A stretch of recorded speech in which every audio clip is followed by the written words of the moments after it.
I am confused. Being philosophically consistent and being a very honest person, I'm sure you can tell me where God came from. And in addition, once you've told me where God comes from, please try to clarify how you can figure that a spiritual force can have an impact on a material universe to create it. I think that some years ago we already talked about that kind of thing in philosophical circles at any rate, by posing the question, if angels are made of spiritual matter and a pin is made of material matter and spiritual matter displaces no space, how many angels can dance on the tip of a pin? I have a sense of sort of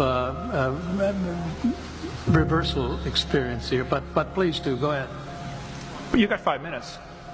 Now, I just want to know which question. That's all right. You may take the rest of the minute. All right. Your question, where did God come from, assumes that you're thinking of the wrong, obviously it displays that you're thinking of the wrong God.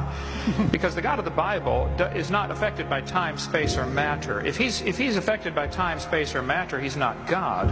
Time, space, and matter is what we call a continuum. All of them have to come into existence at the same instant. Because if there were matter but no space, where would you put it? If there were matter and space but no time, when would you put it? You cannot have time, space, or matter independently. They have to come into existence simultaneously. The Bible answers that in 10 words. In the beginning, there's time. God created the heaven, there's space, and the earth, there's matter.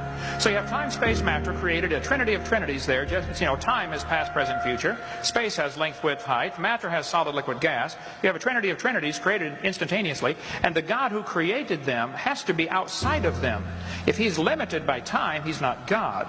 The guy who created this computer is not in the computer. He's not running around in there changing the numbers on the screen, okay? The God who created this universe is outside of the universe. He's above it, beyond it, in it, through it. He's unaffected by it. So the concept that a spiritual force cannot have any effect on a material body, well then I guess you'd have to explain to me things like emotions and love and hatred and envy and jealousy and rationality. I mean, if your brain is just a random collection of chemicals that form by chance over billions of years, how on earth can you trust your own reasoning processes and the thoughts that you think? Okay, so your question, where did God come from, is assuming a limited God. And that's your problem. The God that I worship is not limited by time, space, or matter. If I could fit the infinite God in my 3-pound brain, he would not be worth worshiping, that's for certain. So that's the God that I worship. Thank you.